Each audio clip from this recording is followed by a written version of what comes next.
for another round of the Ultimate God Cup. Thanks to technical difficulties, we are running a little late, but now here we are finally. And here with me today is JJ Rogers. Hello, JJ. Hey, Basti. Hi. A lot of you guys don't know he has done a whole lot of work to get us online right now. So we're gonna have some fun. We're gonna enjoy ourselves, and we'll be getting some good quality Yu-Gi-Oh on the way relatively soon. I'm looking forward to that already. As you can see below me, the one team playing today is Team Shift.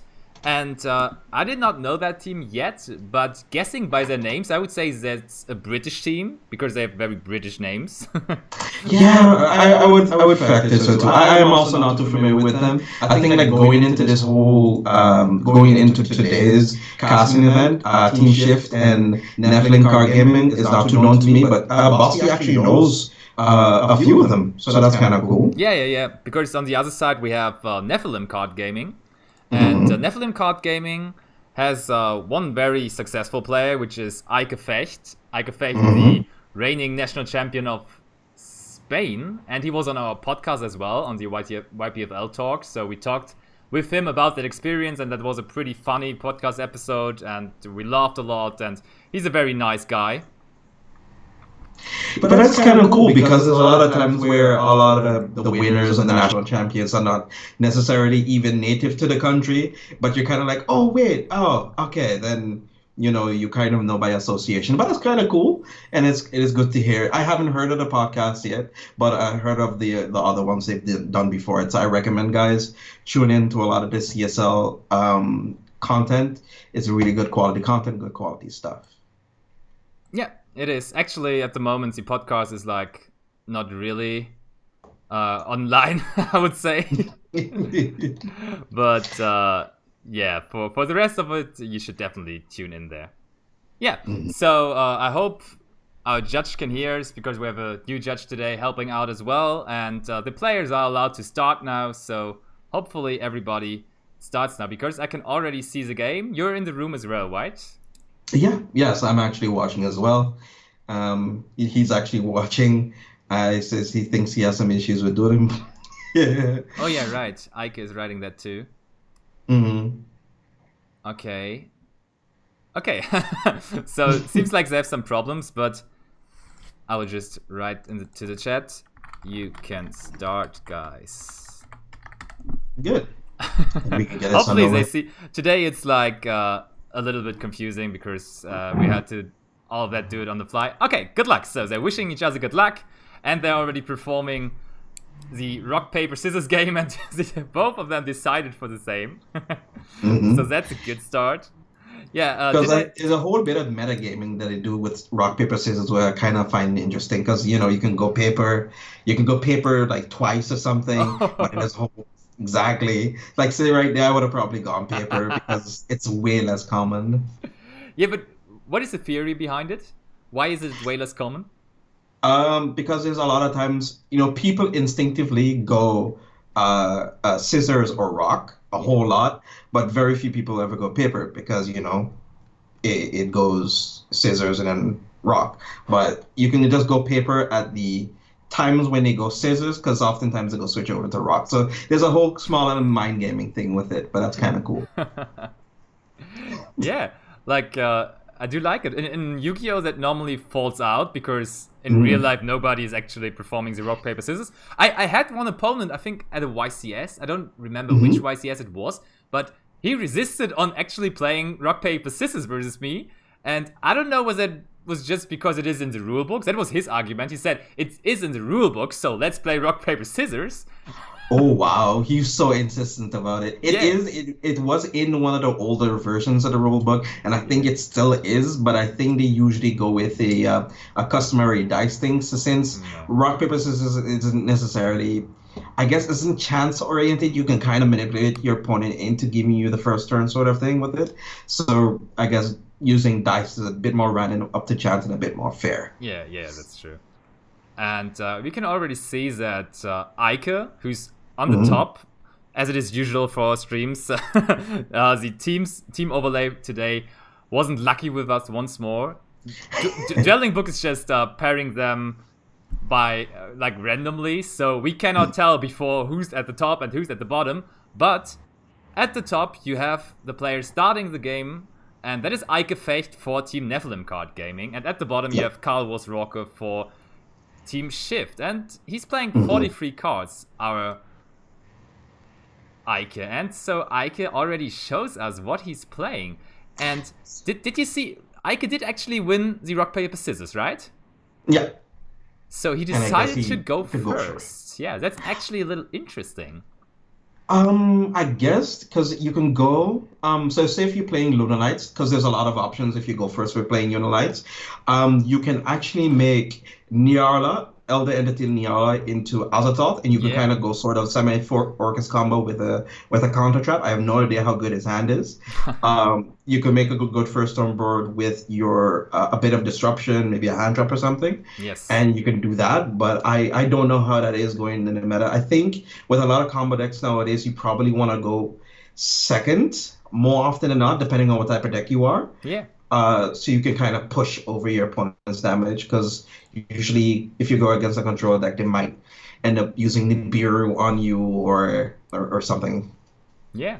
Or by looking at his list, I would have actually guessed that he's playing the going second version, because he's main decking Vishuda and he's also main decking Phantasme.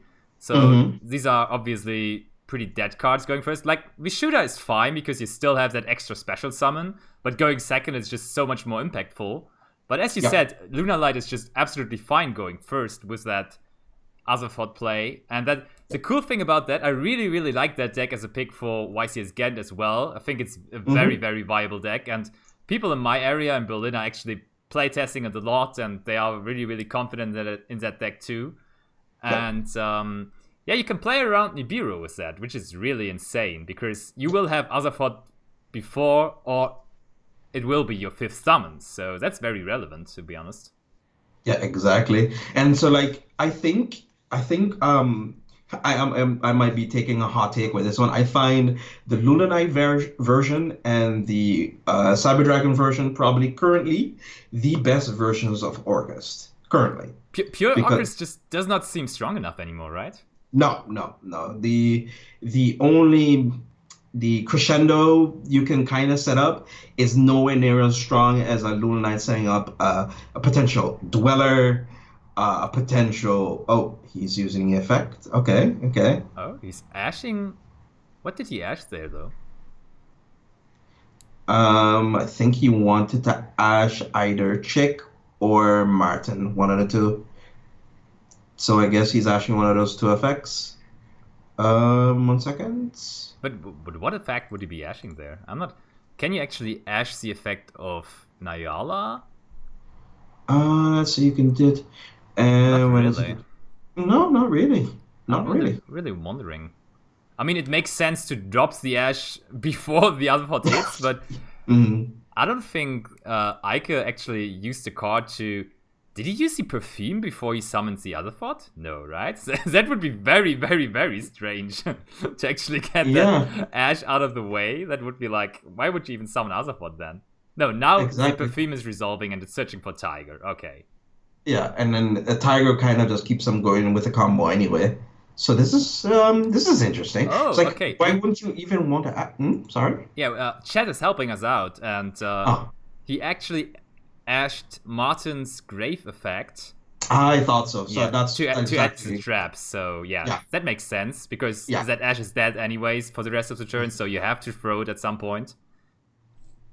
Thanks, guys, in the chat. I was thinking the same thing. I was like, the only other card I could probably think of is Martin too. So that's okay, cool.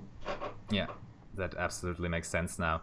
And the deck is so insane, really, because it can go first so well. You not only make the Azathoth combo, you also play like a lot of level 4 monsters. Yeah. And so you will end on the Orcus combo as usual. But if you have a well starting hand, or like, let's say an average starting hand, you will also end on a level 4 Exceed. And Dweller can be crucial. I mean, if you just end on Dweller, you will have a good time. And your opponent will have a very bad time. Exactly. And like since he hasn't even used Martin's reborn effect as yet, I think Yeah, he can kind of still get an exceed even after this if he still wants to. So it's really he good. should be able to, yeah.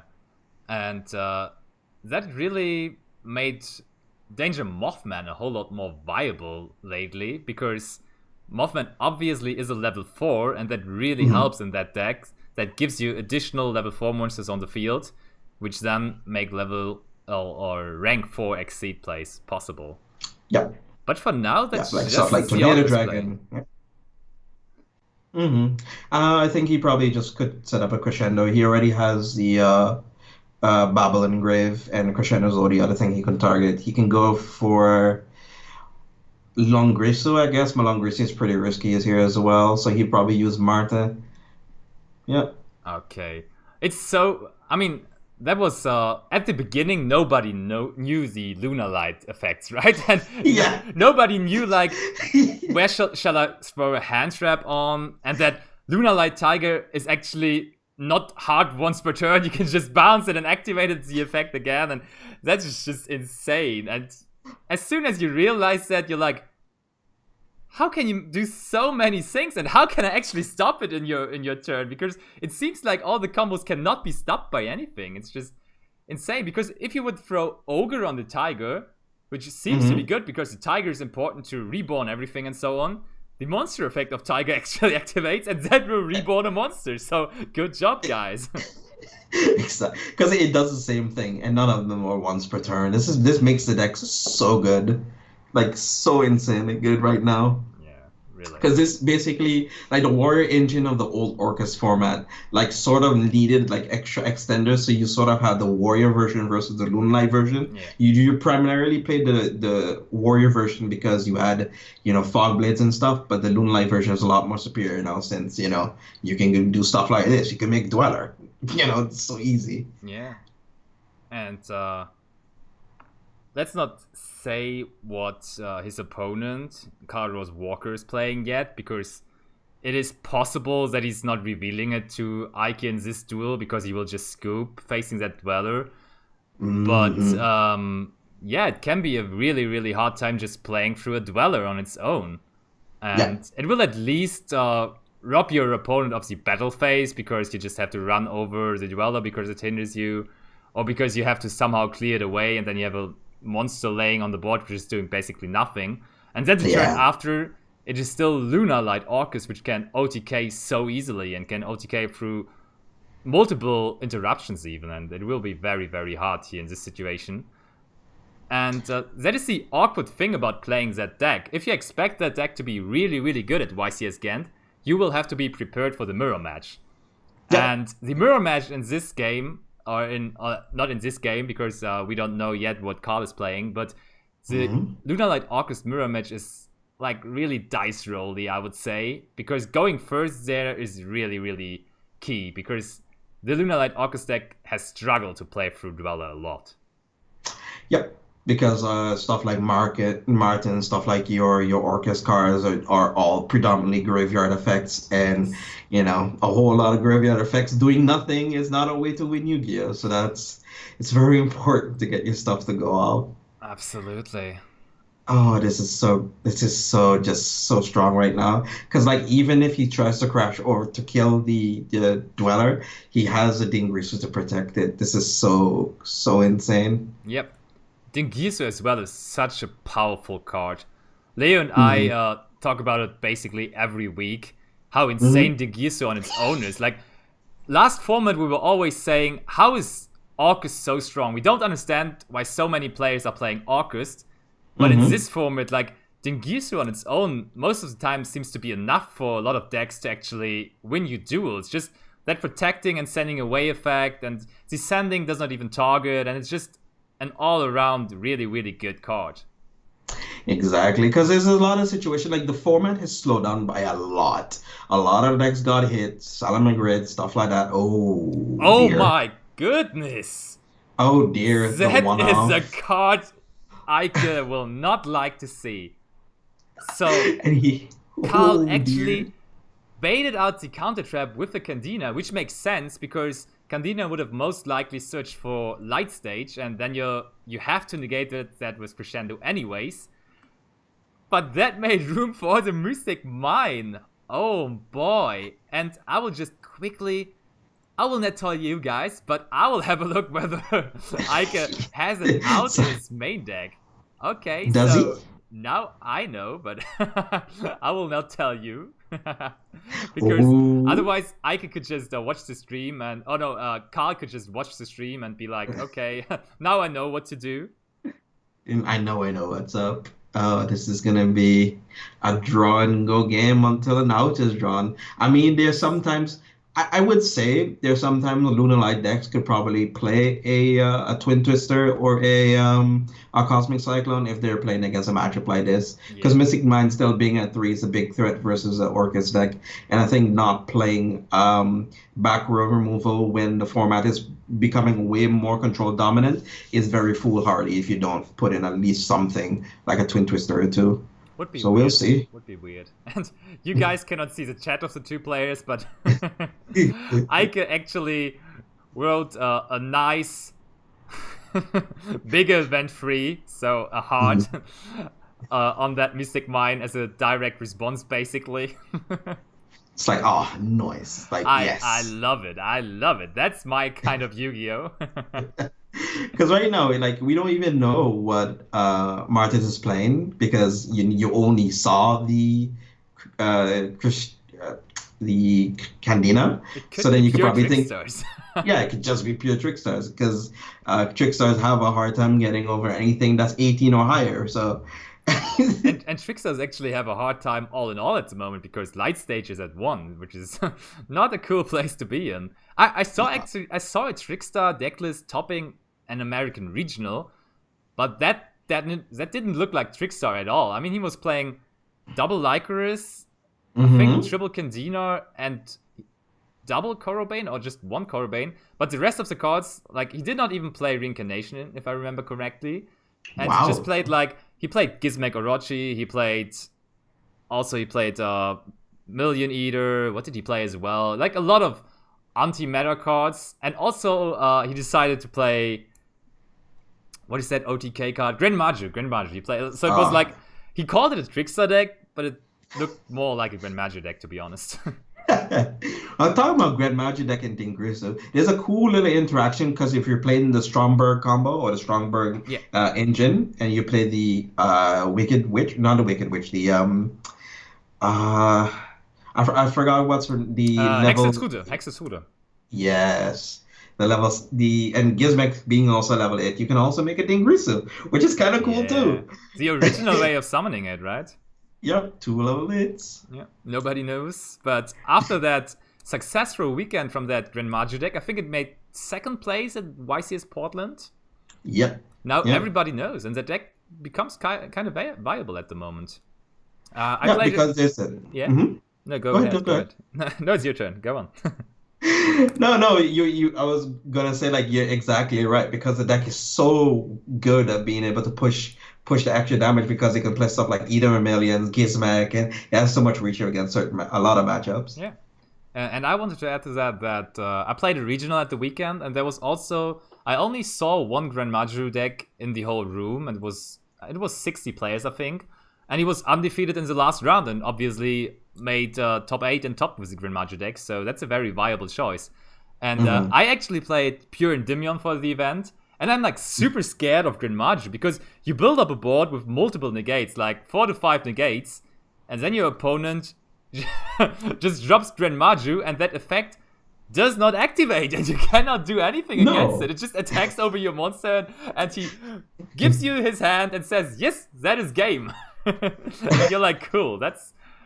Actually, I cannot even complain about it because it's just a normal summon monster, and you're just killing him with it, like. That's old school cool Yu-Gi-Oh! I kind of like it. Exactly. I kind of like it. It's sort of the current game, this current state of the game kind of resets Yu-Gi-Oh! It's sort of, it's just like a little soft reset. A whole lot of combat decks are getting, well, it's not because of the ban list, it's because of the release of the Ghost Sarcophagus tin that came out a few weeks ago. and it just made the meta a whole lot more dynamic. It created a whole lot more windows for a lot of decks that wouldn't even get played. Like even Cosmo, like a few weeks ago, I saw even top the regionals as well. So that's like pretty crazy. Yeah, it is. And so we see that Eike finally decided on giving up. And to be honest, I'm kind of surprised because why did he take so long? Did he just wanted to give Carl the feeling that there are cards in the deck of Eike that can break Mystic Mine? Or why did he not just immediately scoop? I mean, we have no timeout, so he does not have to worry about that, but I mean, he just wasted his time, basically. Or maybe it's a mind game. I think it's a good mind game, right? Yeah, I think you're right. I think the only other thing I could probably consider it was because like in other card games and stuff, like if you want to get more information out of your opponent, you don't concede until you see as much as you need to. Yeah. So, but the cool thing that Carl did is that when he was discarding cards out of his hand, he saw that he was discarding like Sky Striker stuff and no Orcus cards. So if Carl was playing Orcus and not like a control deck, he'll only think, oh, well, Carl is just playing control and not an Orcus deck, Yeah. So that's really, really smart of Carl as well not to give him any more information too. So I probably would have stuck in a few turns to see whether or not he had been, but just get bored and discard something Orcus related or something. Yeah, that's really, really interesting because normally the player losing the duel has a chance to not show his opponent what he's playing. But this time it is the other way around because Carl did not really reveal his deck yet. And Eike is like, and we can see them sideboarding, and under the name of Carl and under the avatar of Carl, there's already done siding because he has a plan on what to do because he knows what his opponent is playing. But Eike still is struggling and tries to find a way to make some correct decisions here. Exactly, because like how the whole game one played out, it was basically, activate something, you need to negate this because I can pop off after that, Yeah. or I go off and you try to stop me in between and I still mine you or just mine you. And he got mined and he didn't have the out for it from what I know because you have the list and I don't. That it is a smart decision that Eike did. He kind of wanted to save his own time, not so much. I mean, I think we can now talk about it because at some point he scooped. So why would he scoop when he has an out? So yeah, he's actually not playing any main deck outs to the Mystic Mine. Okay. Well, that does make sense. So it does make tactical sense as well to kind of just see what your opponent discards for turn. Yeah. To see what other decks he's probably playing and stuff to get more information. Yeah, and So, Tristan in the chat is helping out again. He actually waited to see that Carl was discarding the Gizmak. So that kind of rules out pure Sky Striker, and it really actually says that he's playing Orcust, because there's not really another combination of Mystic Mine and Gizmak and all that. It would be a very weird anti-meta deck in some way, also playing Engages and so on. So the combination adds up to Orcust pretty well. I will tell you a secret. There is some Orcus decks, a control Orcus deck out there that top the regional that plays 3 Mystic Mine, a Babel, Trickstar Engine, and a Gizmek. Not even lying to you, it does exist. Don't know why, but it does exist. I mean, if it tops it, it has to have some right to be in the format, right? Yeah. And also, like, everything tops at the moment. You can just play anything and you actually have a shot. The format seems to be so wide open. And I think, like, lately, over the last maybe 1 or 1.5 weeks, it kind of gets a little bit more crystallized that Orcust variants like Lunalight Orcust or Cyber Dragon Orcust, Thunder and Striker might be the top 3, but there's still so many other decks that can actually compete. So making a call for YC's Gen is basically impossible at the moment. No, crazy impossible. I think just literally Orcus, Thunder Dragon, Striker are kind of like the big three that you Yeah, kind of need to beat. You need to kind of at least have maybe 2 to 3 cards per matchup that you probably want to have to yeah. cover the whole basis. So Nibiru recovers Thunder Dragon and Orcus already. You have your Twin Twisters for Striker and like Altergeist. And see? Exactly. Oh God, I knew it. There is Ibli, August being the right call. And yeah, that Ibli always very nice when you want to chain block the Nightmare Mermaid, because this Mhm. Ash in the hand of Eike, the potential Ash, is now dead because Ibli will always be channeling 2 there and will be special summoned to the side of Eike. And I was thinking about that too. Like, Eike actually has a chance to go second with this deck very, very good. And it's kind of a mind game because Carl, in his sideboarding process, was very quick because maybe he actually thought, okay, Eike wanted to go first game 1, so he will be going first game 2 again. So I just board for going second. But then Eike is thinking, okay, I just get completely wrecked by Mystic Mind game 1. And Mhm. if he's going first, that Mystic Mind is just a dead card in his hand. So why not going second with a deck that can explode going second, right? So, Yeah, exactly. Because you just need to make Borrowed Sword and kind of clear the crescendo anyway, since that's more or less a sort of the only disruption that they have. So that's the only thing you potentially just need to worry about. yeah. So I'm just texting our In any judge sense, Gizmek. whether there are other results already in. We can already talk about the other Mm. pairings because at table 1 we have for Nephilim Card Gaming David Hernandez versus Jack Chapman, a very Oh, British name okay. again. At table 2 you can see at the moment that is our featured match, Eike Fecht versus Carl Wars Walker, which is 1-0 for Carl Wars Walker at the moment, as you guys saw. Yep. And at table 3 we have Dominic Langenberger versus Harry Whistler. Also easy to get who's the British guy of that. Yeah, probably yes. Yeah, exactly. So, Oh, this is so interesting. I love this version of Orcus. I love, like, maybe people probably are, sick to death of Orcus. I'll think I'll never get sick of to death of Orcus. I think I like to see the deck in action. It's sort of, I guess a lot of people find it repetitive because you're sort of doing the one thing, but the ways that you get to it is pretty crazy, and I like seeing it. yeah, it's just 2 cards. I mean, it became a Yeah. pretty big meme lately. Yeah, exactly. Yeah. Full Orcus combo is possible in so many different ways. Yeah, exactly. There's 1 card, there's 2 cards, there's 1.5 a card because you Yeah, still need to discard a card. yeah, right. It's just so wild. People are going crazy on that. But Mm. because we saw the Orcus variants being so successful lately, I always feel like seeing kind of Orcus, seeing the pure Orcus version just seems so weak to me because there's no additional power cards in the deck because you just have that generic combo. As you said, it's a little bit repetitive in some moments, and it does not really seem like there's anything to really explode. It's just a grind, and Yep. at some point that feels a little bit like Salamangreat to me, because in the last format Salamangreat also was like some kind of a combo deck because you did a lot of stuff to actually get your board, but in the end it was more like a control deck because you relied on your traps and you had to control your opponent in some way. And Hmm. and at the moment, it's kind of the same with Arcus, because Arcus can just grind so well, and Arcus can actually handle the game taking 6 turns for every player because they will be able to recycle their resources, and that's just key in that scenario. Exactly, because there's a lot of people who sometimes forget is that Orcus cards, they don't even need to have any targets more in a deck. So say, for example, if someone's back is Galatea, he can actually just use Galatea's effect, and he doesn't need to add or set anything out of his deck anymore. Yeah, right. So that's an interesting decision by Carl there.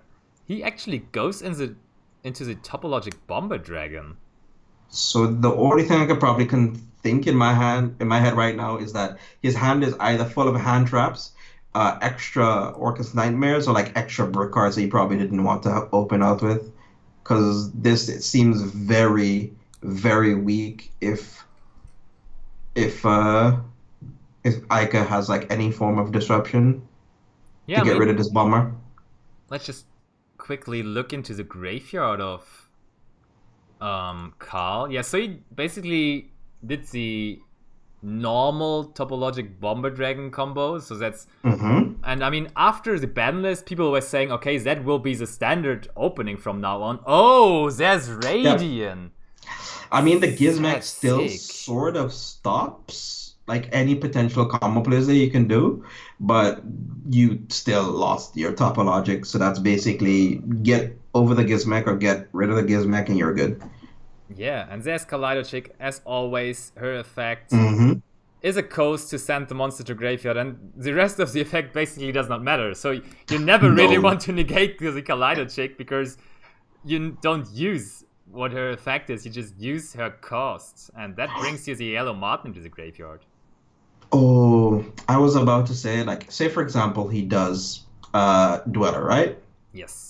So he does Yellow Martin, makes Dweller. Then he used Tiger to bring back either the Martin or Yellow Chick or something. Then he can go Orcus combo, Gizmek isn't more aligned, or he forces a Gizmek activation, and he kind of just pushes some damage in and tries to spin back or destroy the Babel. So I don't know. This is, I mean, hmm. I can see the OTK here because the cool thing about the topologic bomber ending is that you have multiple disruptions in your turn. So you can clear the opponent's board multiple times. You can first of all activate the Harp Horror effect to special summon into the zone of topologic bomber dragon, and then you will special summon out the skeleton. So you can clear off the board for the first time, and you will have a skeleton in the graveyard afterwards, meaning that you will be able to use that effect then, special summoning out either the Longisu or the Dingyisu. That will make additional interruptions again, and the Longisu would not even be destroyed by the bomber if you summon it into the right zone, because, oh no, you have to summon it into the zone he's pointing to, and then he will be linked. Yeah, so he cannot be destroyed by card effects. So you can basically clear the board multiple times. But that does not seem so strong versus Lunalight Orcus, to be honest, because they have so many cards to actually make additional summons. So, yeah, I don't know whether it was the perfect ending versus that deck. Or Nirala. Nirala is just as good too because it actually shuts off any Nibiru. Like, say for example, he has like a Nibiru in his hand or something. That also shuts that off as well. So how much special summons are we on now? We're on one Radiant, two Kaleido Chick.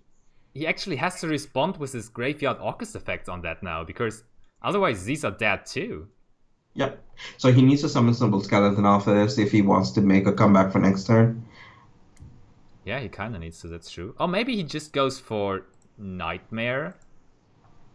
Oh, so then he doesn't get destroyed by Link Monsters. I like that one. Yeah, I like that. I like that a lot too. That's like a very defensive move, which could work out here. And also, Nightmare in the graveyard can then just get you into the skeleton next turn, so that's also fine.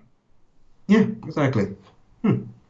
There's a lot of lines. Like, see, for example, this is exactly why I like the deck as well, too. It's a sort of, you have these grind games and stuff, and you know what both of your decks are doing. It's more or less trying to force one person to make that crucial misplay to capitalize on it, which I really like about the interactions with these decks. Oh, and there comes the Gizmax. So he does not want to see the Azathoth hitting the field, it seems like. Because he will be destroying the Nyala. Anything else wouldn't make any sense here.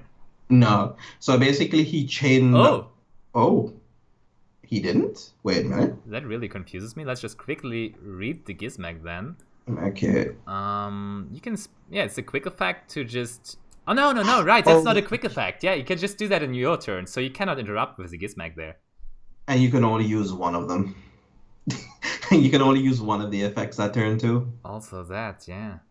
So he has 3 monsters on board now, but I think that should definitely be game, because Eike can actually go into Cerberus at some point when he wants to go into his Orcus combos. That will get rid of the skeleton.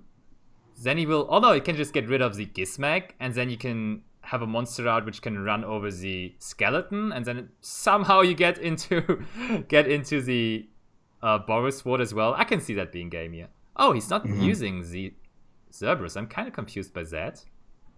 Because then, yeah, that's kind of weird too, because he could have cleared off some more monsters, but alright.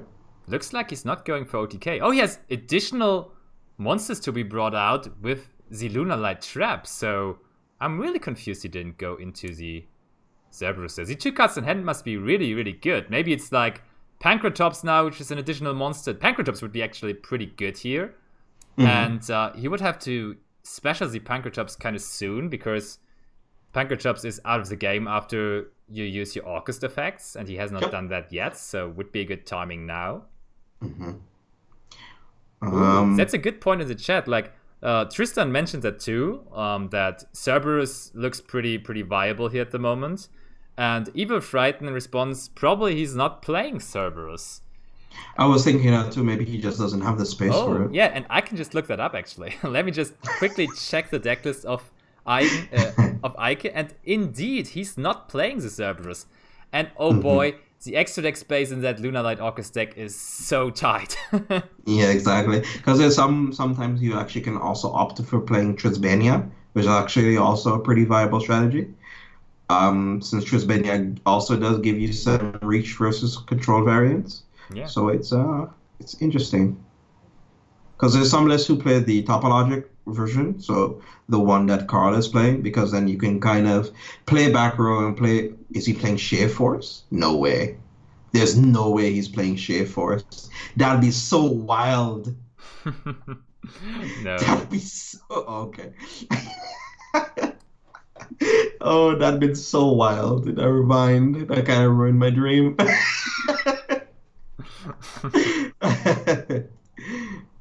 Oh, but then this kind of looks over though. It does, absolutely. That should be more than enough. And seeing what Carl did in game 1, it kind of looked like he knows what to do versus the Lunar Light Orcus deck. And he kind of, I mean, both. That's the cool thing about the Ultimate God Cup. You can expect to see the players know how to play versus different decks, because they are in a team, because that is a team cup. So exactly. Playtesting should be a main part of their life, I guess, because they have a team to interact with on a regular basis. And yes, so they should know about Lunar Light Orcus at the moment, because it is very, very viable. And as I said, I was at a regional. I was attending a regional this weekend, and I think we had three Lunar Light Orcus decks being in the top 8. So that is really big. That is really huge indeed. Yeah, okay. It is. I think there was also one Grand Maju, there was My Pure Endymion, one Striker, or was it 1 to 2 Striker? I'm not totally sure. And one Cyber Dragon Orcus, that's for sure. So I think the Cyber Dragon Orcus deck has not really gotten over the ocean yet completely, because it is very, very successful in the US, but it is not really, really popular at least in Germany so far. That's what I can say. I think you're right. It's not. The thing is with hyper combo decks, even when they were very successful in the US, they weren't too successful here because we have a different type of mentality with it.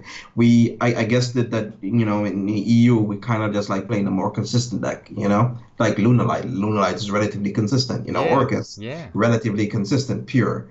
Or basically this Gizmic variant. It's sort of you have your 2 cards. You want to be able to consistently do that every single time and not be dependent on not drawing either a Cyber Dragon or an Orcus card, because it can be very awkward opening. Symbol Skeleton, Nightmare, and a Cyber Dragon. Doesn't do anything.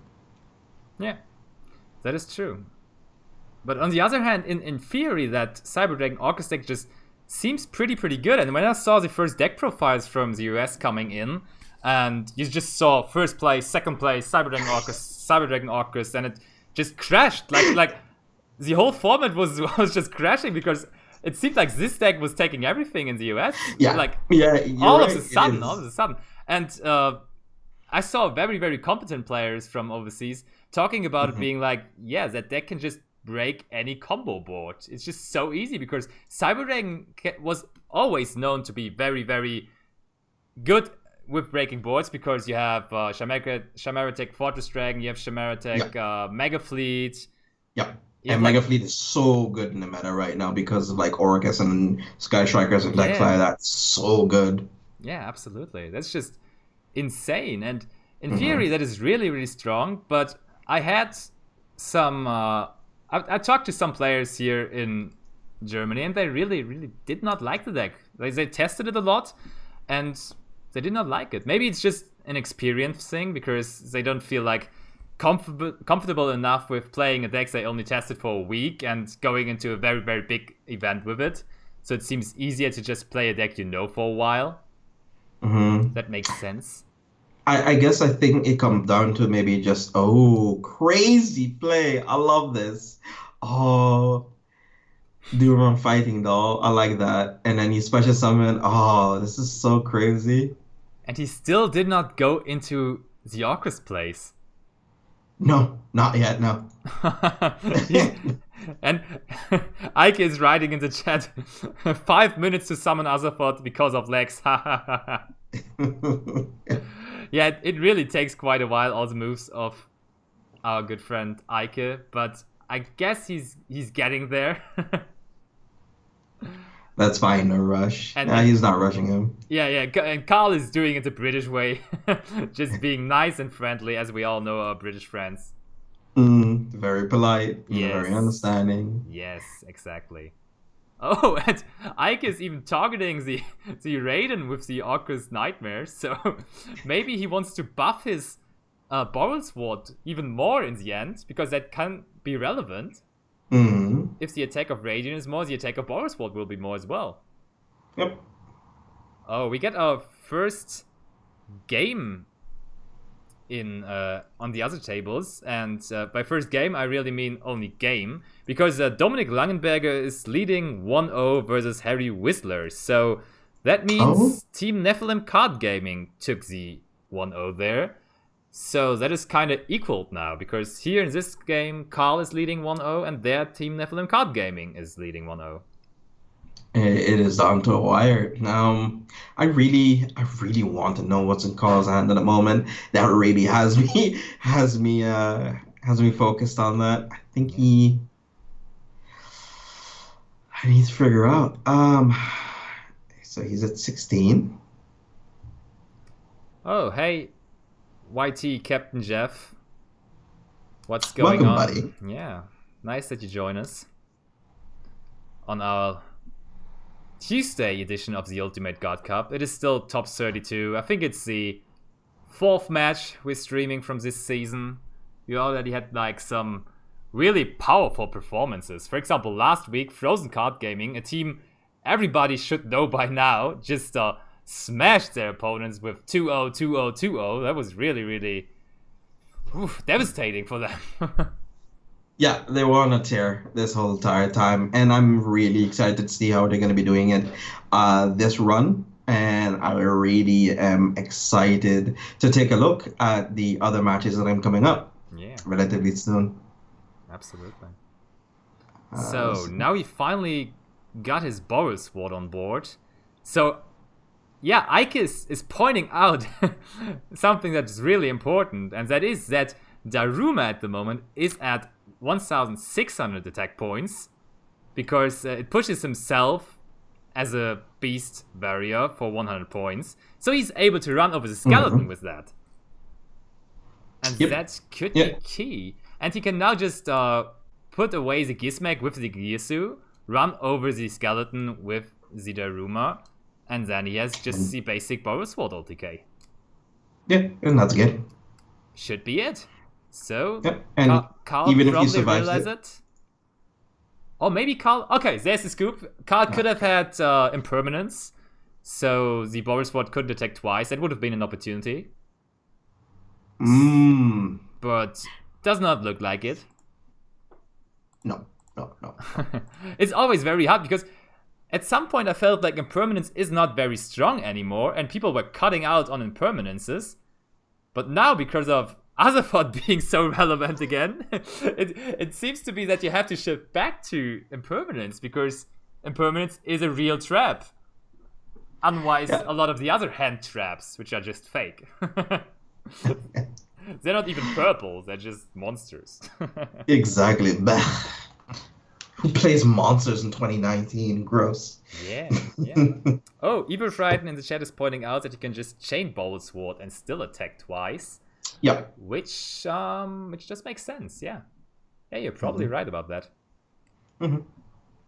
Yeah, but true, then he cannot attack with Dingisu anymore. Because he has to put that into the defense position. That's, how much, still 60, 6,000 is still a lot. Yeah, of course it is, but it's still not game. Yeah. No. Absolutely right.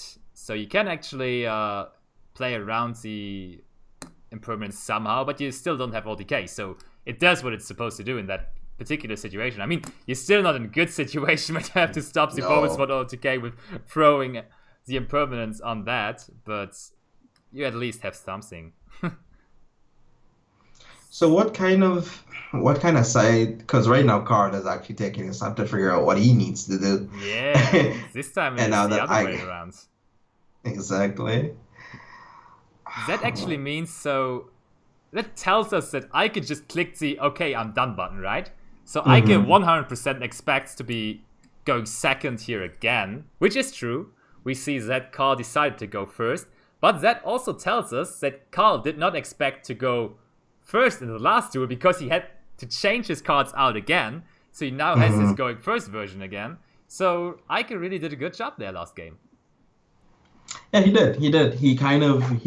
This is the kind of cool thing what I like about side decking as well. It's sort of your side deck is more or less an extension, the direct extension of your main, and you need to kind of figure out how to make your hands playable outside of drawing into your side deck cards, which can either have utility for you or it can kind of be a detriment in the matchup. And there's oftentimes you don't want to be siding in Twin Twisters when you're going in first. That doesn't really help you, So It's kind of cool. Absolutely. That really is a whole different mind game again. And we have to see whether it will be the player going second in this game, taking the game once more in this match, because that happened in game 1 and in game 2. Huh. Interesting. He didn't do that last game, so I'm interested to see why he's doing it this time. Okay, so we got another score update. And we did not get it yet, but table 1 already is in game 3 now, and it is 1-1 at table 1. So Davert and Jack being in game 3. Okay. So we have a game 3 here, we have a game 3 at table 1, and Dominic and Harry are still in game 2 at table 3. So looks like a hard fight. No, but these guys are a few of them have been playing this game a pretty long time, and other ones are very, very new, but still really good at the game, oftentimes winning regionals, oftentimes topping regionals as well. So they're no strangers to the format, no strangers to the meta. So it'd be very weird for them not being competent in the plays that they're making. It's just so strong as a deck. Yeah, it's true. And now is the question, how much does the ability on the side of the Lunalight Orcus player affect their turn? Because I'm pretty sure that Carl will be letting Eike keep the ability, so he can only link summon. But, oh no, does he keep it? Because if he just lets him link summon, he can just quickly go into the mermaid, right? So he has a one-card mermaid. It really depends on what Carl top deck. So say, for example, he top deck something like an impermanence, right? Or if he has something like a, what could be another thing he can have? There's no really other really good cards. I guess they can be only one or something. No, that's not good. That's not good at all. that's not good at all. That can only be one would be really strange. Really bad. To be seen in this matchup. Exactly.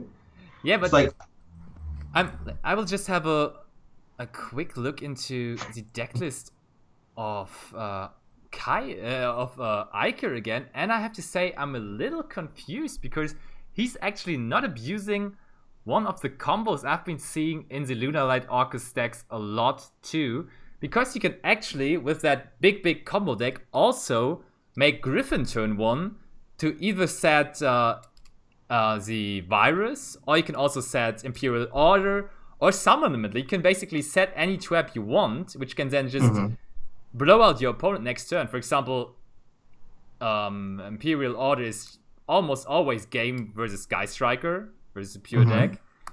And yeah, I'm kind of confused that he's not taking that option.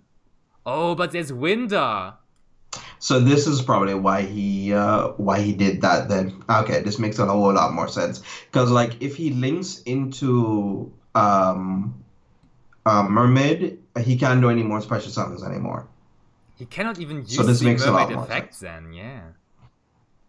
Nope. So he needs to crash into the Galatea, but even if he does do that, he still puts himself in a back foot, because then he can kind of just let the Winder die at the end phase and still push for like 22. So that's still a lot, though. It would be so funny if the Girsu would say a card you own. Yeah. Because then he can just say, no, that Ibli is not dying by battle this turn. And then that would be amazing. Because he can just play around it. But the Girsu obviously says, one card you control. Never mind what I said. It can't attack anyway. So, but it's still basically a Vanity Emptiness for the turn. Yeah. Still pretty good. So I was just looking through our Twitch stats, and I see that a lot of guys are once again following the channel today. So just some quick shoutouts. Thank you to Tristan Pooh. Thank you to the Red Flash 11. Thank you to Cool Monkey Boy, Ipiratsuyayo, everybody. Thanks for pressing that follow button. And also, guys, I want to encourage you to also click the subscribe button, because it is very easy for you guys to subscribe to the channel. Just use your Twitch Prime sub on the Cardsport League channel, and then you will be also able to get access to our Discord channel. And we have some subscriber-only sections there.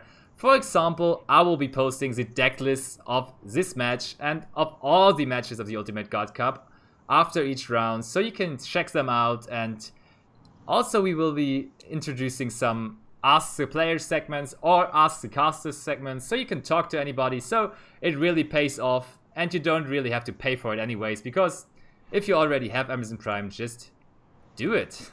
Yeah, it's for free. It's free. It is. You know, what's the best thing you can ever think of? But then it's free. Yeah. Subbing to us. Yeah. Easy. I mean, you're a Yu-Gi-Oh player, so you should take the plus, I guess. Yeah, exactly. Part of our mentality. And, oh, look at that. Tristan immediately writes into the chat, it is Tristan Pugh and not Tristan Pooh. I've been calling him Tristan Pooh for a while now, but it is Tristan Pugh. Sorry for that. Okay. So there is Tanky being activated by Eike. And Eike probably really figuring out at the moment, what is the one special summon I want to do here? I think you either Kaiju the Galatea, or you Kaiju, if you have it anyway. It's either Kaiju the Galatea or Kaiju the Winner. I think it's probably the only out. Eat the Crescendo and accept that you get Crescendo of a special summon or something, and then make a Unicorn. Yeah, okay.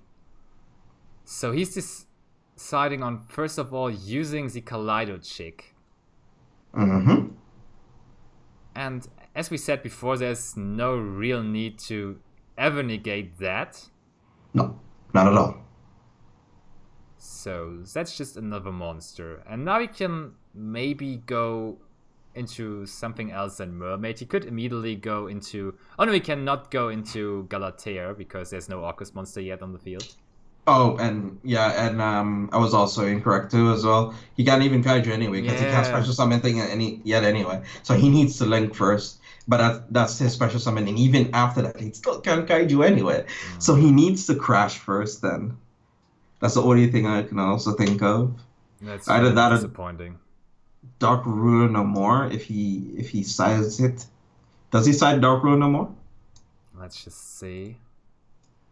So, deck list of Eike. Eike does not side Dark Rule anymore, no. I would expect... I guess he doesn't necessarily need to, I guess.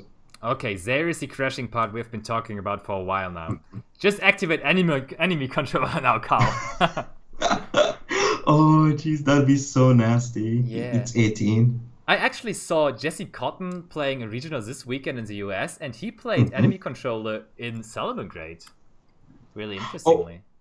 Oh, I like that a lot because when Gazelle was at 3 and stuff, you can kind of just sack your Foxy and you can kind of take over stuff from your opponent in a mirror match. It was really, really good, and you could kind of just link into some cool plays. I like that. So, but now the Kaiju is viable again. Oh, Twin Twister first. So that will definitely bait out the negate of Crescendo. Of course. I think I probably targeted both back row because the symbol is engraved. I guess you can target the symbol and target Babel, but then there's still the 1. Of but course, then he also... Dingisu can just protect that though. I think that's another crazy part about Dingisu. When multiple cards on your field would be destroyed, he can just protect all of them. That's just so good. What did Eike discard? He discarded Nessie, okay. Yeah, he gets a surge, so it sort of becomes a 1. It's still a minus still. Yeah. Could he have outed any other way? Oh, 1 second. He has not banished off a lure, says the Red Flash. Oh, that's actually true, right? Mm-hmm. I will just text our judge. Read it quick. Before the game set becomes immensely irreparable because he searched after he drew. So I just texted him. One of those 3 cards are supposed to be a dark extra. Because that wasn't negated at all, right? How did that allure get to the graveyard? He activated it, right? Yeah, he drew 2. Yeah, absolutely.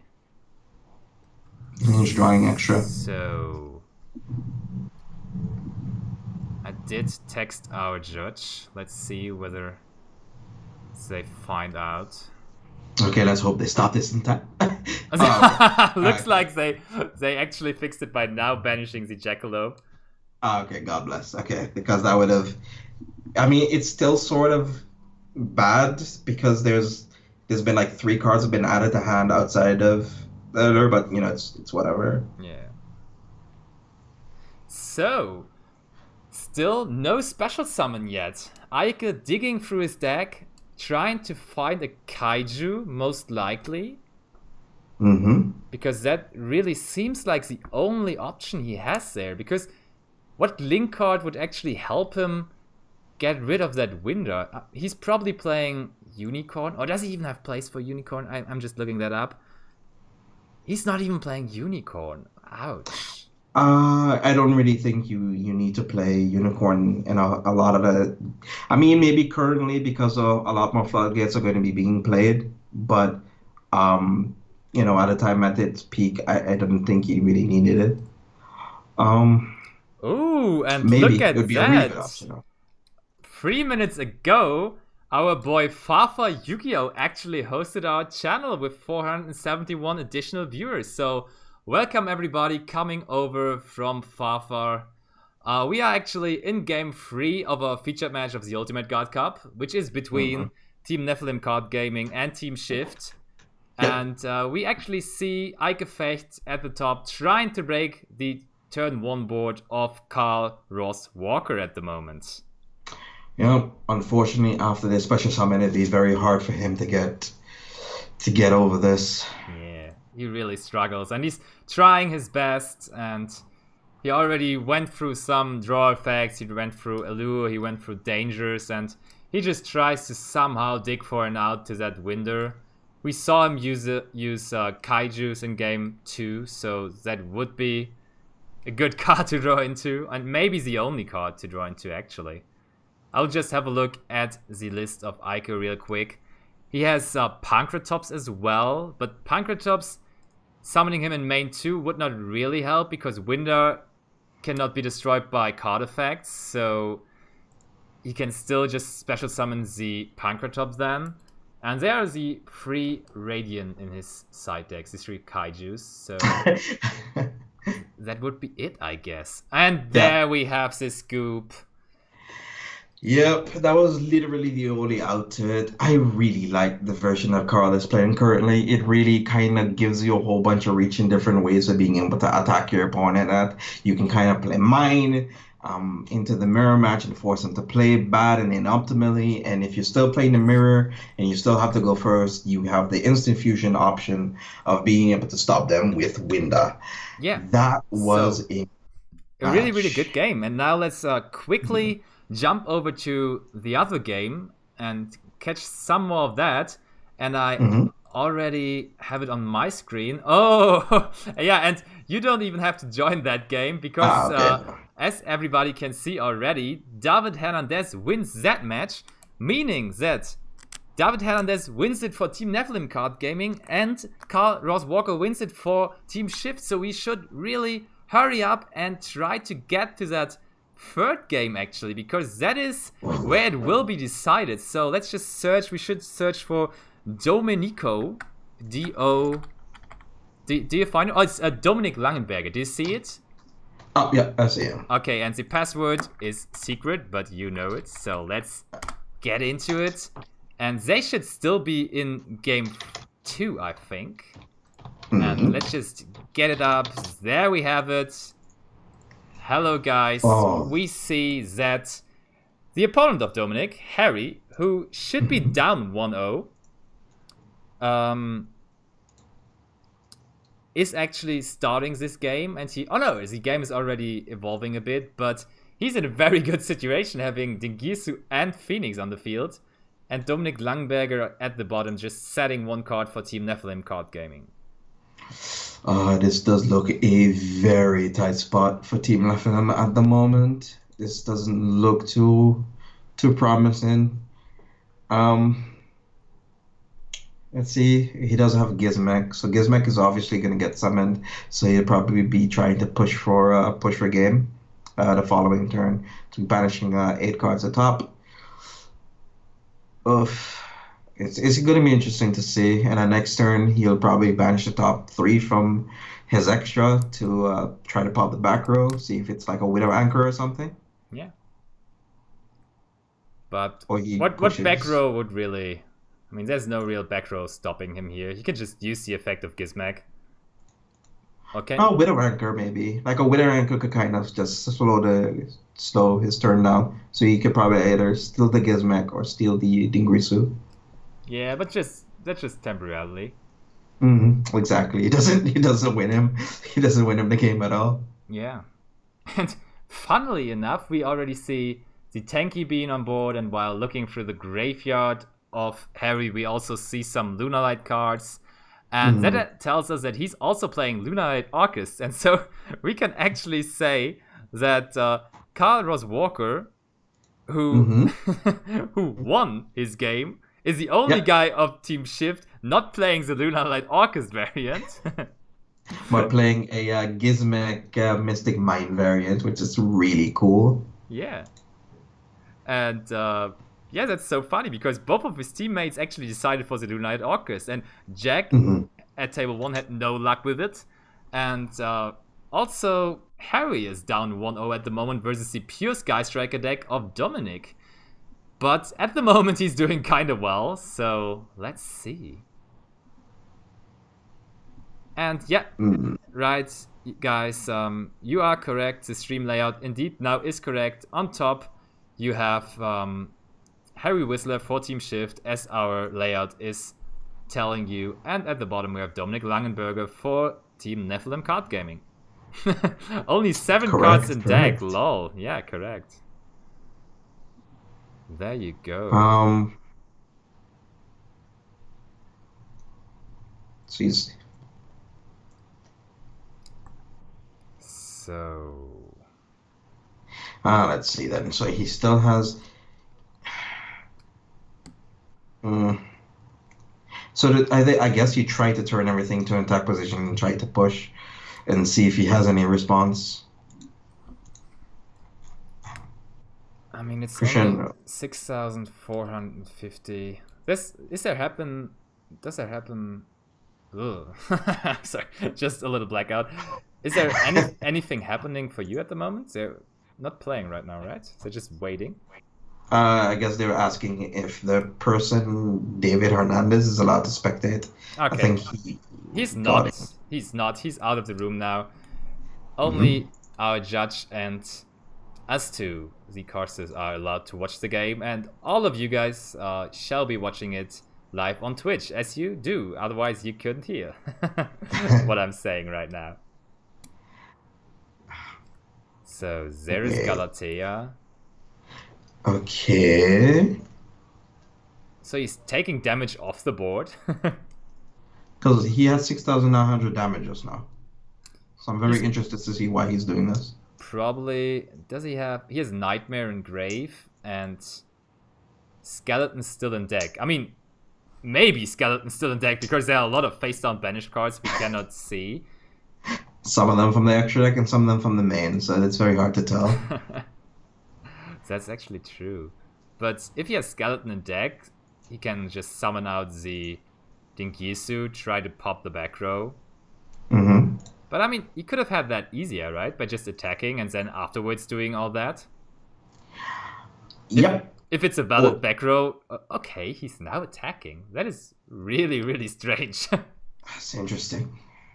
I mean, we did not see the turn before. Maybe, I don't know how that would have worked, but maybe Dominic summoned Kynar at some point. But by looking through his graveyard, we see that he did not summon Kynar at any point. Maybe Harry is just trying to have a great time at the moment and is just enjoying the moment, and he just wants to have that duel go on a little longer, and so he gives Dominic that extra turn. But he's giving him some time to get back into the game. Like, this is probably some extended form of BM, maybe. I don't know. I don't know at all. Like, or it's either that or he probably summoned... Okay, maybe he summoned Dingrusu. But I think Dingrusu was there the turn before, right? When we came in, wasn't it? Yeah, it must have been. Yeah, because we saw Dominic actually setting the back row and passing the turn, right? That's what I thought, at least. Yeah. Yeah. Okay. I'm interested. You have my attention. There is Dingisu, okay. Okay. That is So really, sand? really strange. Or is he now equipping with the Dingisu? No, he's sanding. There's the Hercules base. Does Hercules base trigger there? If they equip... Send from field to grave. Yep, it does. It does. That is just not really good for Harry now. It seems like he completely wasted that turn, because that back row of Dominic was a big bluff. It did nothing. I mean, now it did something, but just because Harry decided to do so. So, what would be a really good top deck there? Engage always is a pretty good top deck for this guy's record deck, right? Always and forever. I think like engage into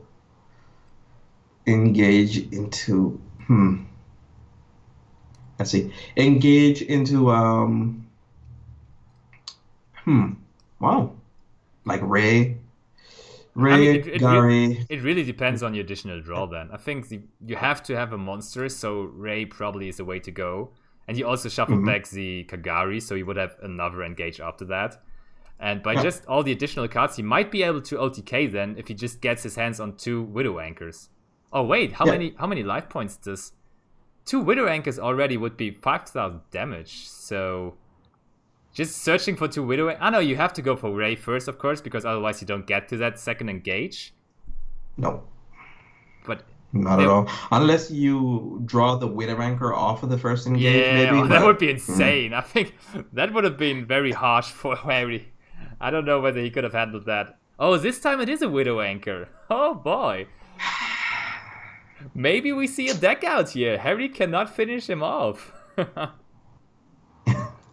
So that's another chance for Dominic to get that engaged top deck. Here you go, Dominic. Prove it to us that Sky Striker still is the most skillful deck of the format. Let's see. He has not scooped yet, so there's a chance. Oh, and as I said, we see the scoop. 1-1, so they give us the honor to watch a game 3 in this game as well. All 3 games going head by head, 3 games in all of them.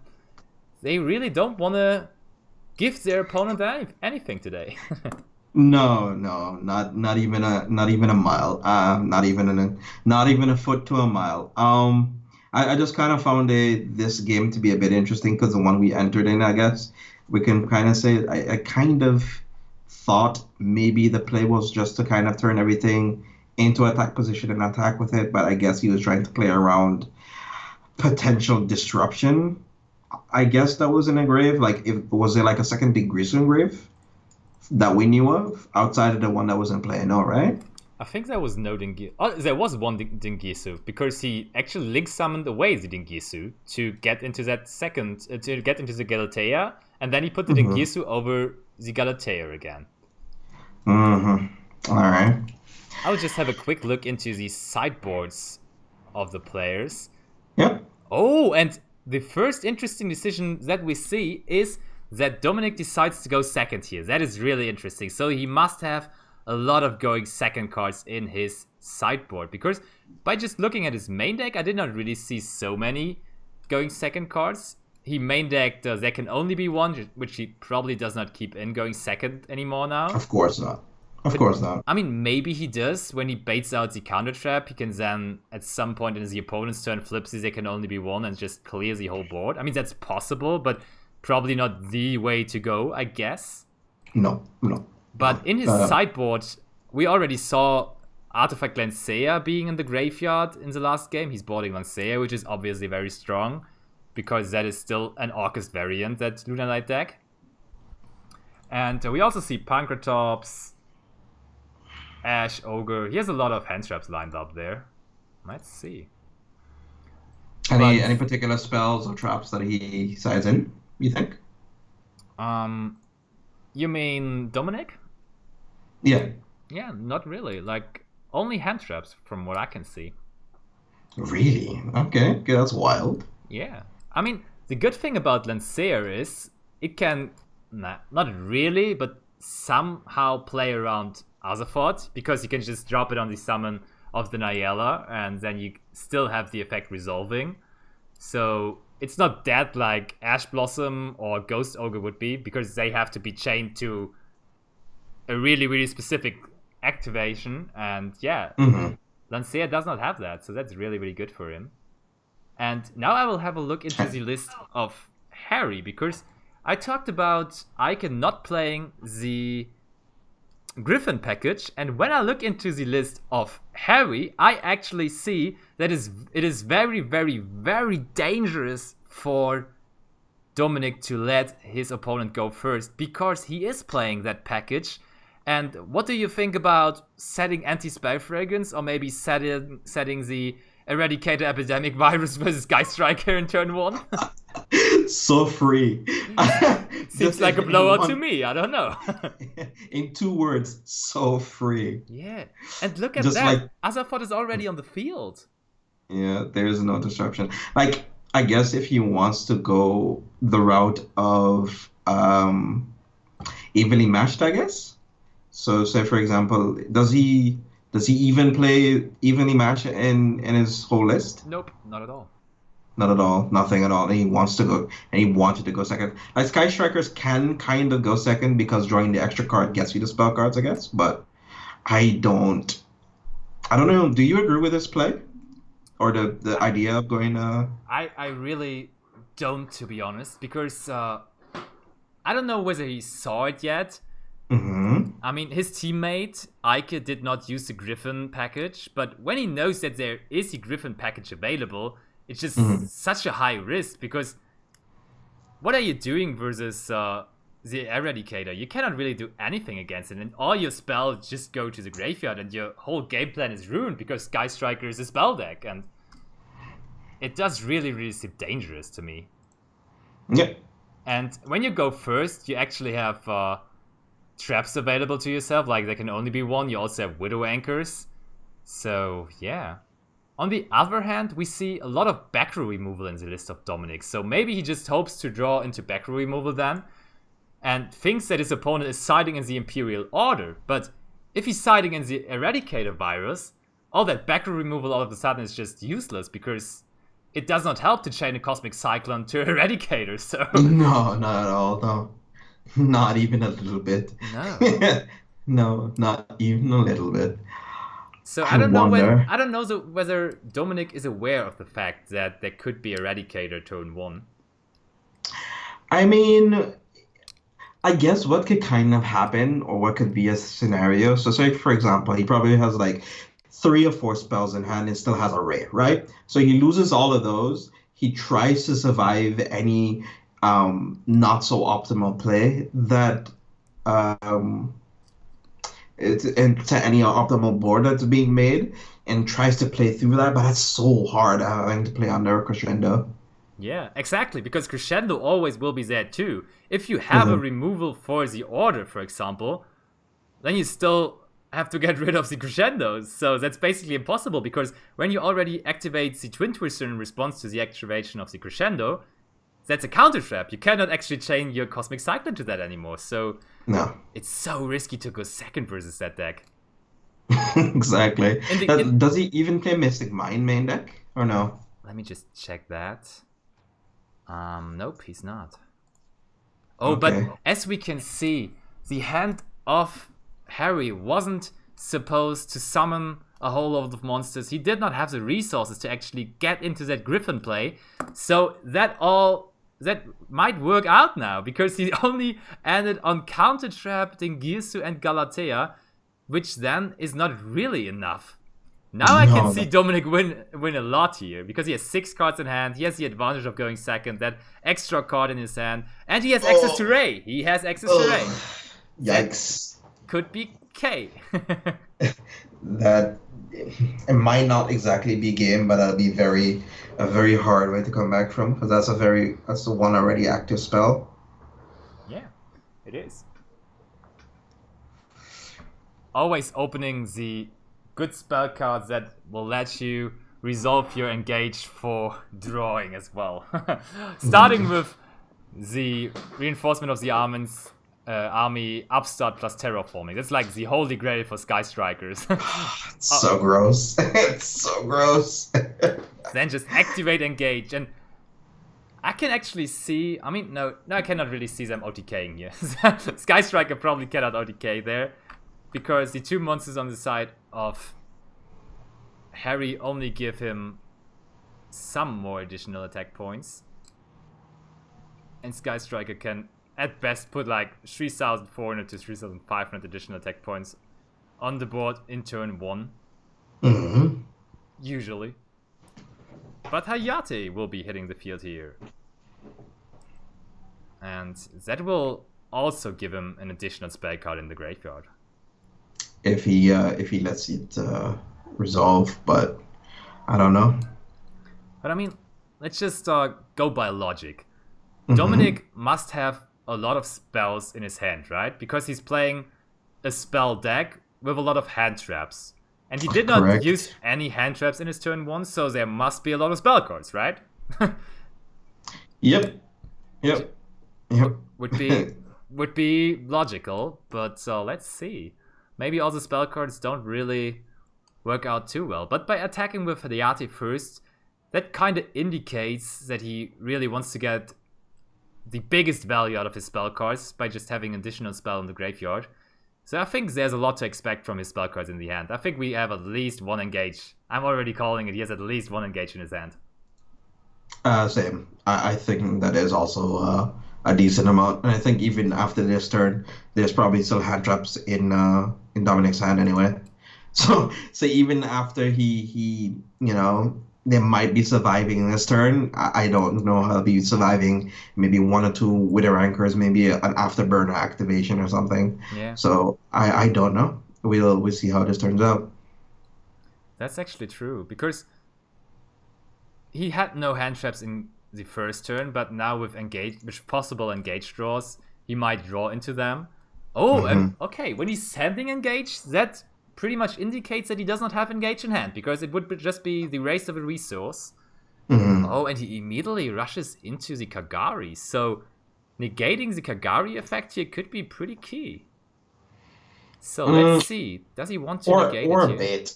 Or a bait. Could also be a bait. Could be.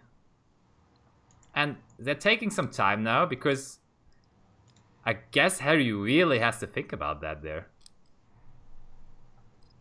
Okay, he goes for the negate, and I do agree, because that rules out Kagari entirely for the whole for the whole game, because it is now banished.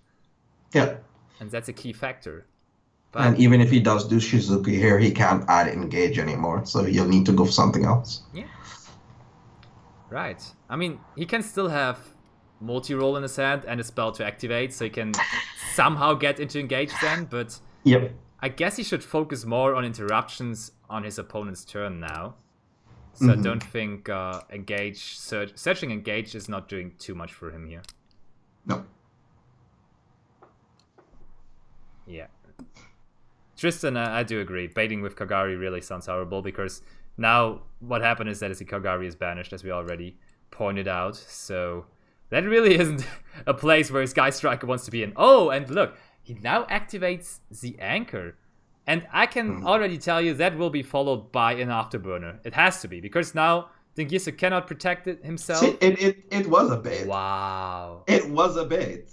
Like I had a feeling it would. A lot of people would think that it's probably bad, but I think in this situation you need to have your stuff resolve.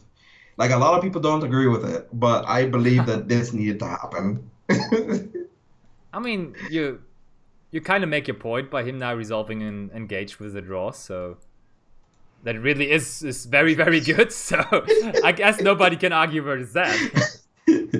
Because like this seems, I'm agreeing with Tristan that it really does seem very impractical. But the thing is, with Shizuku, at least he still gets his area 0 or his extra Eagle Booster or something to protect his monster for the following turn. Yeah. And he needs to at least have a Wither Anchor here now to survive. Or Afterburners this now, so he can get rid of the Dingrisu. Because next turn, this is going to rip his whole field apart. Oh, that Hercules base would be even more clutch when you would have the Kagari engrave. Yep. So but like that, he can still actually get the engage back into this deck, and then can search for the engage with his Shizuku again. That's still good.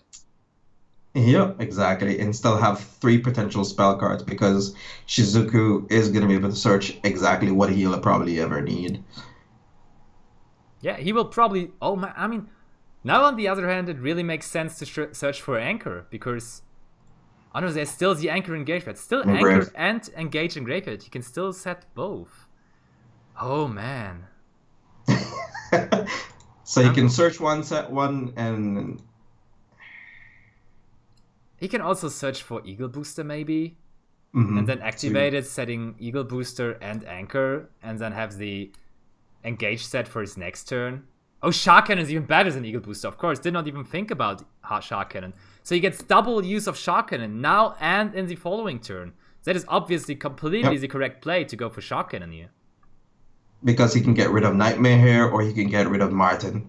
So he'll be able to get rid of Nightmare and Martin next turn. Which is really, really good. Wild. Just so wild. So he'll need to, Galatea need to use its effect or force Galatea to use the effect to have Wither Anchor on it, because he will want to activate Babel to at least be able to to respond quick. Use a quick effect. Yeah. So this is gonna be. I like this match. This is a lot more back and forth, even with the awkward starts. Yeah, and I do have to say, I kind of feel like the upcoming turn of Harry is going to decide the match. I'm really interested to see what's... Oh, and it is not the upcoming turn only. The end phase already is where stuff is happening. Okay, so I like this. So then Gizmek in his next turn is going to force out the Anchor. Then he can go either into a Phoenix to pop the other two. Yeah, but it's blinding it. No, no, we wouldn't want to do that. This at least forces the eagle, the shark cannon now.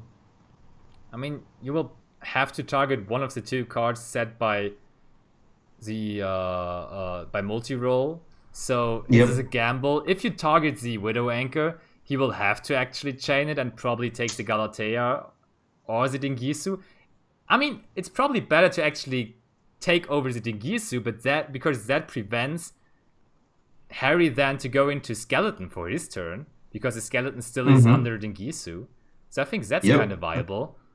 But you can also just hit the Shark Cannon with the Gizmek, and that's pretty bad then. Okay, he goes with the Galatea effect first of all. I think by doing it that way around, he kind of plays around that. Oh, he allows it. Nice. Dominic this is so figured out that Babel is not really the problem here. I personally think it is because it plays under the shark cannon. Oh, right. Thanks for pointing that out, Captain Jeff. Gizmek can only pop face-up monsters, so it is not nearly as impactful as we thought for quite a while now. Oh, okay. But then, okay, yeah, that is really not so good because we all know about the Wraith load for a while now. Because then he could just go into Kaina and then target the other attack target, and then this is tough. It really is. Oh, and of course he lets that go through. Oh, that is so gross. Of course he lets the Surge go through because he already has the perfect response to the Babel. Oh, that is so gross. And because he doesn't have any Orcus cards in Grove, he can't do anything in response. Oof. I mean, it is his turn, so he doesn't really need it to be quick effects. But still. I mean, like, say for example, if he had like a wand or something in his grave, but he doesn't, so it doesn't matter. Okay, so we see a Link 2 now. Thanks to Shizuku, he is able to summon another Link monster, even though his extra monster zone is taken.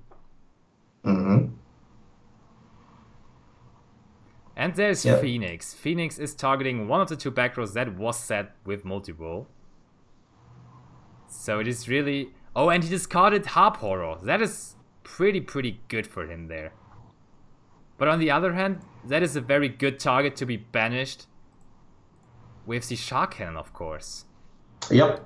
So this is exactly one of the reasons why having the Babel was so detrimental here, is that you can kind of just chain into response onto the Widow Anchor, on the Shark Cannon, under any of those type of quick effects to kind of at least be able to have some play around. But this just kind of puts him at a very minimal speed. I don't know if he's going to be able to pull through this turn anymore. So we'll see. Does Dominic respond to this or not? He considers his option for the moment. Because of its cannon. Yeah, he has to chain it, of course. Mm-hmm. in the chat says he just joined, and it is the teams you can see. It's Team Shift versus Team Nefilim Card Gaming, and we have at the bottom Dominic Langberger playing for Nefilim, and on top we have Harry Whistler for the Team Shift guys, and it was Anchor. And yeah, CSL Leonard König or Leonard K in the chat also joining the stream. Well, I don't know whether he just joined, but now it's the first time I see his name popping up in the chat. And yes, it is always strikers. I mean, you can tell by the time when we have a match going on for longer than an hour, for way longer than an hour, then it is for sure Sky Striker. Always. But sometimes these interactions, like, I might be one of the weird persons who are never really too mad to see strikers being played or play against them, because they kind of have weird decision trees. They kind of need to think of how they want to make the play. Because like a whole lot of people would have never ever considered a Kagari bait ever.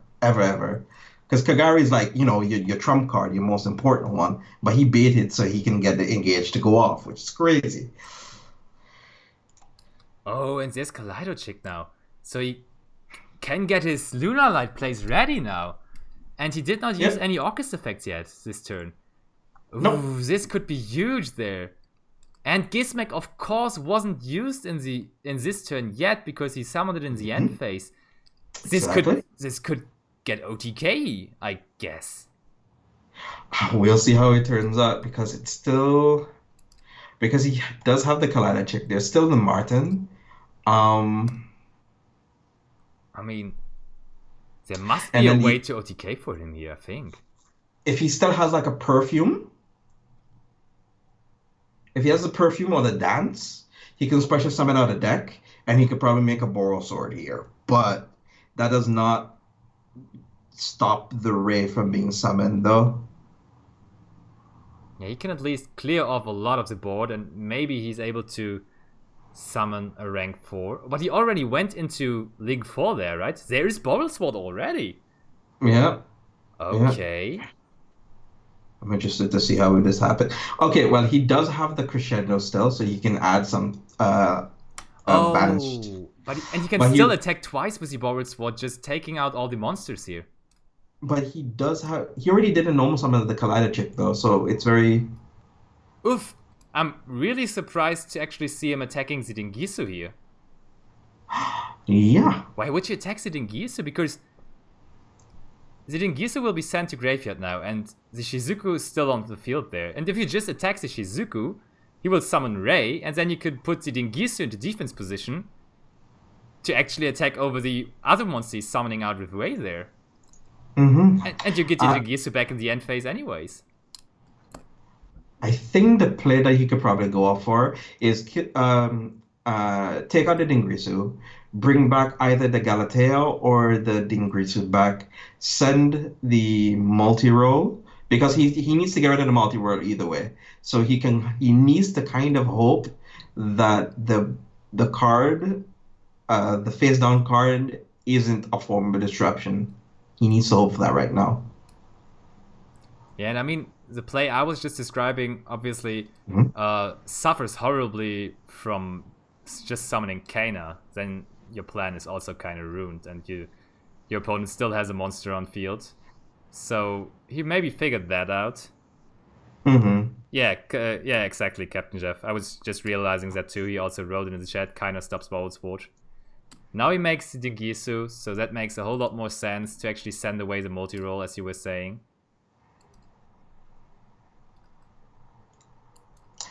I wonder if it would have been better to just get the Galatea, use the Galatea effect, send back something, and then make a second Dingrisu. I don't know if he has more Dingrisus left over, but I probably would have gone for a second Dingrisu out of the extra deck. It does make you weaker to a Shark Cannon top deck, but it really depends. Because you can end up losing your Borsar too, so... that's a tough one. That's very tough. It is. It's very tough. And now, because he baited with the Kagari, he couldn't shuffle it back with the Hercules base. And if he would have Kagari available now, this turn would be pretty easy, I think. Because with Kagari available, I'm pretty sure he could OTK. Oh, what is he's summoning Ash Blossom there. What is happening now? What is this sorcery? What could he make here? Cerberus to get rid of the Dingrisu? And a Wither Anchor? I mean, yeah, he goes for Heater. What gets I already Phoenix? Look into the graveyard. It must be Phoenix. Phoenix is the only fire monster in the graveyard. So he will go into either Dingisu or is maybe playing level rank 4 here. Is he playing Avramax maybe? No, he goes into Dingisu, okay. I know, not Dingisu. The two brothers. That is Ningisu. Oh, and by that he actually gets rid of the Metalfall fusions that was sitting around there. Oh, that was such a dead card there. That's so good. That's so good. I even forgot that people still play this card anymore. A lot of people don't. I thought he played some people actually play um and strikers they actually play Unicorn sometimes. So I thought he was still playing it. This is good. Oh, this is so good. And then he gets over it. He probably plays both. I would just quickly look it up. Oh no, he's not even playing. Oh yeah, he's playing Unicorn, he's playing Dingisu, he's playing Topologic, so he had quite a few options there. But Dingisu definitely was the best of them because he completely cleared the board and now just has another chance to top deck with the Metalful Fusion. Ah, so good.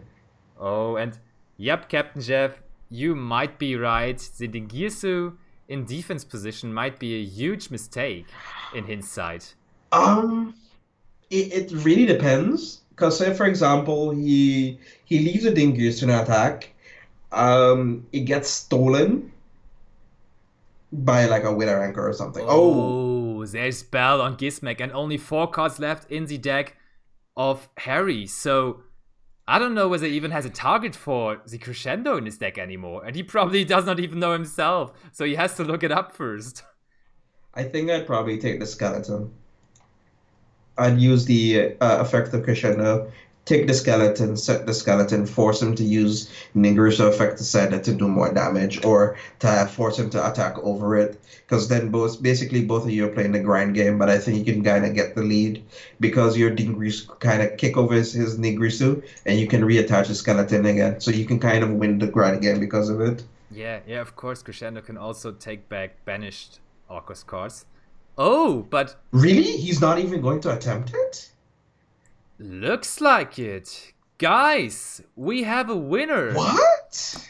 That was kind of drastic now. That was kind of quick. Like, the grind game took place so long and now he just immediately scoops. Ay. But I mean, on the other hand, congratulations to Dominic Langenberger and his team. Congrats. Nefilim Card Gaming, you guys took your spot in the top 16 round of the Ultimate God Cup and defeated Team Shift. But congratulations to Team Shift as well. They showed up with a hell of a fight, right? That was some Yu-Gi-Oh! Battling. This last one was really long and drawn out. I guess, okay, so maybe considering the facts, maybe it would have taken him a turn or two too much. But I think he would have either 1 card in deck or 0 cards in deck and still be on his turn. So he would need to get rid of it. Yeah, I'm sorry, I'm being pedantic and really thinking too hard into it. But the concession probably was the right play. But I mean, guys, you've been with us for quite a while now. I think we should cut it off here. Again, congratulations to Team Nefilim Card Gaming. Thanks for JJ for helping out today. It was kind of short while, I think. We did not bore us, right? No, of course. It was so fun. I had fun, yeah. Thanks. Thanks for having the ride today with me. And yeah, guys, no shame to come over at YCS Ghent and just talk to us and say hello. See you all at Ghent. And a lot of success for all of you in Ghent. I guess we will see a lot of you there. So bye-bye and see you in Ghent.